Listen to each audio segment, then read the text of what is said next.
All right, who here voted in the last presidential election? Show of hands. All right, who wishes they had, and who wishes they hadn't? There's a lot of different things that can happen there. Honestly, I do not care if you voted. This is what this discussion is about. What it is about is if you did vote or you're planning on voting, you need to be an informed voter. It is a big deal to take on the responsibility of voting. You may feel like you were informed about the presidential election, but quite honestly, the candidates don't always give you the best information on whether to decide to vote for them or not. But then you look at other elections like congressmen, senators. Do you really take the time to find out about those candidates? And then we go a little lower to like your state representatives and your local offices. Who takes the time to really find out about whether those people are qualified for the position or if they have the same beliefs you do? So what I'm here to say is that I don't care if you vote, but if you do, it's your civic and moral duty to make sure you understand what the candidates stand for and that you're voting with a clear conscience. So let's see here. It's really easy nowadays to find out about candidates. There's the internet, there's plenty of devices at your disposal to figure out the candidates, figure out what their true interests are and whether you should vote for them or not. Right now, I've voted in every election since 1994. I'm currently studying the effects of German apathy and voter issues during the interwar period between World War I and World War II. And so it's very important that you become educated on voting and know about the candidates. So democracy depends on voting. Let's look at a little chart here. We look at the Kennedy-Nixon election, the Carter-Reagan election, and the Gore-Bush II election. All were decided by 3 percentage points or less. And it's hard to believe that everyone that voted in those elections took the time to get educated about the candidates. So what would change here if people did take the time? Would Nixon have beat Kennedy?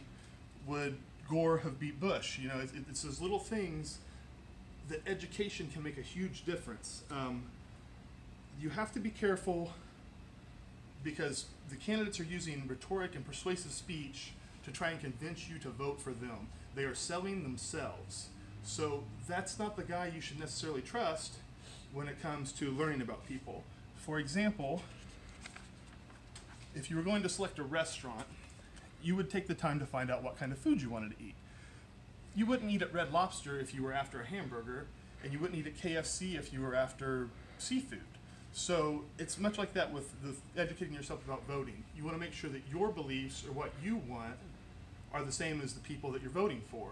And in this situation with the restaurants, that's an immediate translation between decision and what you get food-wise. But with the candidates, it can take a little while to have these things play out. You don't want to vote for a candidate that is going to take away social programs if you are in need of those social programs. That might not happen the day the candidate gets elected, but over the course of their constituency, they may take away some of your programs.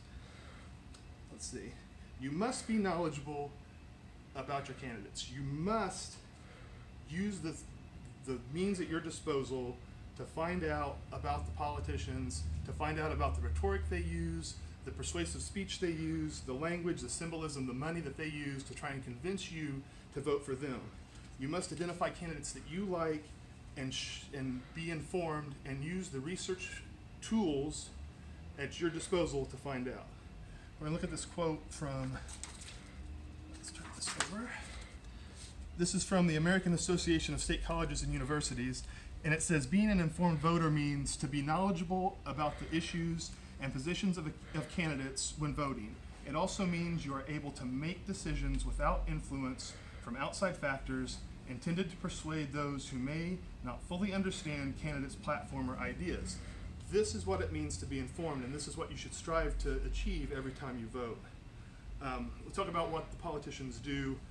Rhetoric is one of the key tools of a politician. It's a persuasive argument meant to persuade you to believe what they say.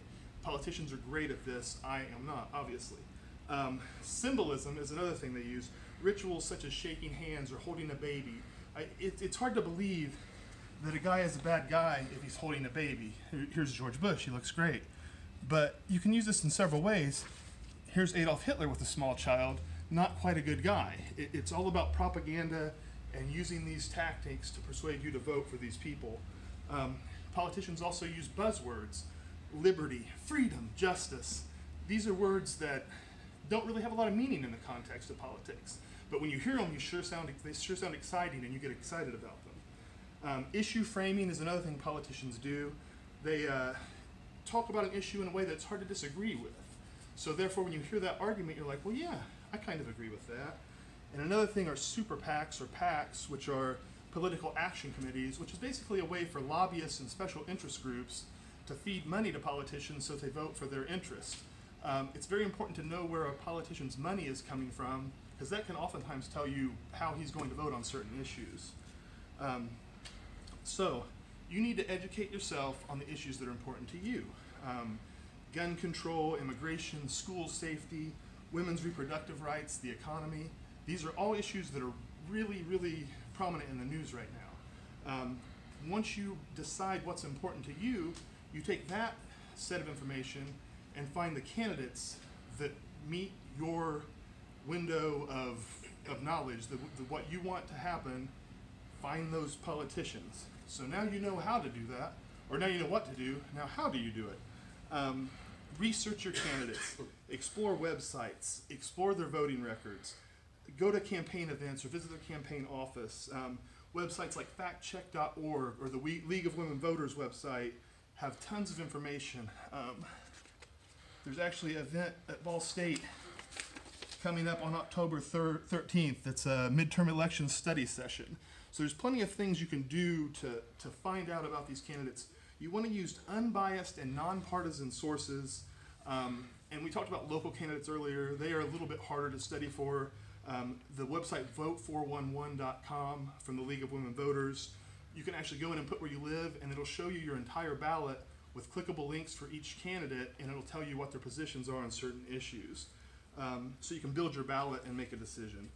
So in closing, I challenge you in the upcoming elections to learn about your candidates, be informed, use the tools at your disposal, use all these resources, and make sure to exercise your democratic rights, but be sure you understand that when you are voting, who you are voting for and how they will proceed in the future. Thank you.